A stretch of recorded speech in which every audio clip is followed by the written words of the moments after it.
Hello everyone and welcome to Vlinkoz channel. In today's video, I will show you how to fix Microsoft Edge crashing issues.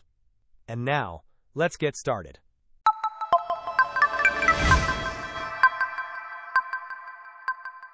If Microsoft Edge is frequently crashing on your system, it can be quite frustrating.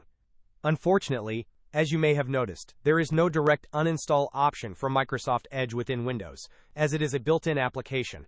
However, there are several effective steps you can take to resolve these crashing problems. First, if you are able to open Microsoft Edge, locate and click on the three dots icon situated in the top right corner of the browser window. From the drop-down menu, select History. You will then see a bin symbol. Click on it to clear your browsing data. It is important to change the time range to all time to ensure all data is removed. After clearing the history, click on the three dots icon again. This time, select Extensions and then Manage Extensions. Carefully review the list of installed extensions and remove any that you do not recognize or believe might be causing issues. Third-party extensions are often the culprits behind browser instability. Once you have managed your extensions, click on the three dots icon once more. Navigate to Settings. Within the Settings menu, find the option for Reset Settings.